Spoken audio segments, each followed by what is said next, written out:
तो दोस्तों, international energy agency, जिसे शॉर्ट फॉर्म में IEA कहा जाता है, इनकी तरफ से सलाह दी जाती है कि हर देश कम से कम 90 दिनों का क्रूड ऑयल अपने यहाँ पर स्टोर करके रखे। स्ट्रैटेजिक रिजर्व्स इतने बना लिए जाएं कि 90 दिनों तक चलने वाला क्रूड ऑयल उनके पास स्टोर रहे हर वक्त, ताकि अगर परेशानियां आती है, किसी भी तरह का कोई क्राइसिस जनरेट होता है, तो कम से कम 90 दिनों तक आपका देश सुचारू रूप से चलता रहे।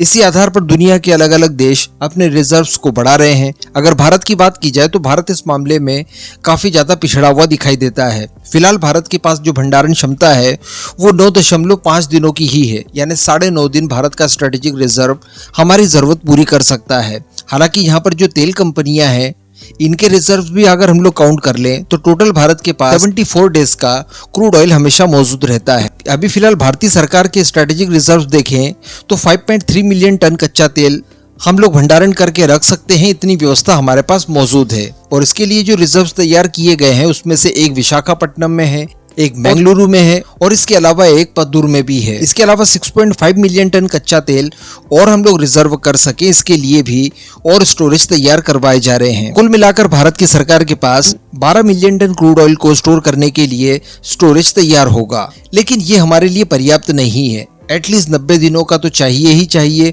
और इससे भी ऊपर अगर आप स्टोर कर सकते हैं तो ये आपको काफी ज्यादा बेनिफिट दे सकता है। इस वजह से अब भारत ने अपने देश के साथ साथ विदेशों के स्ट्रेटेजिक रिजर्व भी किराए पर लेना शुरू कर दिए हैं और इनको लेकर लगातार चर्चाएं की जा रही है। जैसे कि वर्ष 2020 में अमेरिका के साथ भी इस तरह का समझौता हुआ था, जिसमें अमेरिका के स्टोरेज को हम लोग अपने क्रूड ऑयल को स्टोर करने में इस्तेमाल करेंगे। लेकिन इसके अलावा बताया जा रहा है कि इस समय 4 अन्य देशों से भी इस तरह के स्ट्रेटेजिक रिजर्व किराए पर लेने के लिए चर्चाएं चल रही है। दरअसल द मिंट की खबर के अनुसार जापान, दक्षिण कोरिया, सिंगापुर, इन 3 देशों के साथ और इस समय बातचीत चल रही है और बातचीत काफी एडवांस स्टेज में पहुंच चुकी है, और चौथा देश अमेरिका खुद।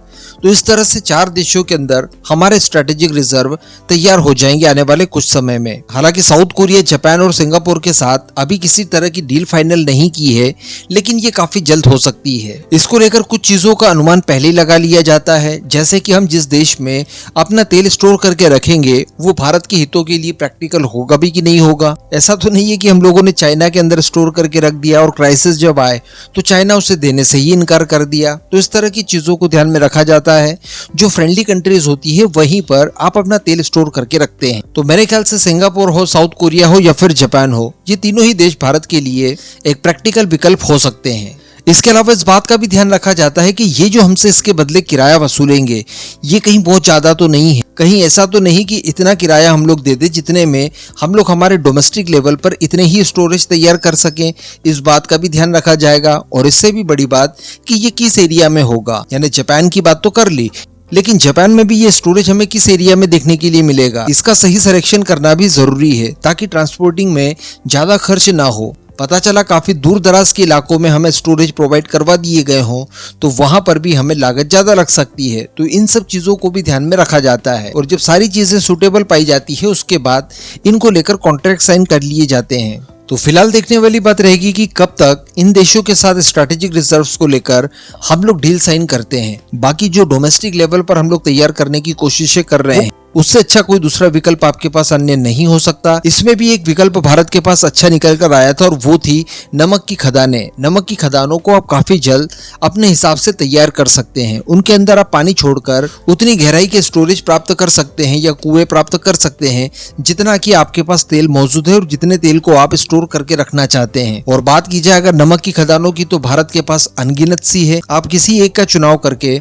बड़ी आसानी से उनके अंदर अपना स्ट्रैटेजिक रिजर्व तैयार कर सकते हैं। इसके अलावा भारत की तरफ से एक और पहल की गई थी और वो ये था कि प्राइवेट इंडस्ट्रीज को भी इसमें भागीदारी दी जाए। यानी भारत की कुछ बड़ी बड़ी कंपनियों को भी स्टोरेज तैयार करने के लिए प्रेरित किया जाए, और जब वो स्टोरेज तैयार कर देंगे अपने इन्वेस्टमेंट से उन्हें गवर्नमेंट रेंट पर लेकर वहां पर तेल का भंडारण करे, जो कि और भी ज्यादा अच्छा विकल्प हो सकता है। इससे एक साथ स्टोरेज तैयार करने में जो इन्वेस्टमेंट लगता है वो लगाना भी बच जाएगा, और विदेश में किराया देने से अच्छा है किसी भारतीय कंपनी को ही दिया जाए। हालांकि यहाँ पर जो कुछ भी हो, जितने भी विकल्प स्ट्रैटेजिक रिजर्व्स को लेकर तैयार किए जा सकते हैं उन सभी के ऊपर काम किया जा रहा है, ये महत्वपूर्ण बात है।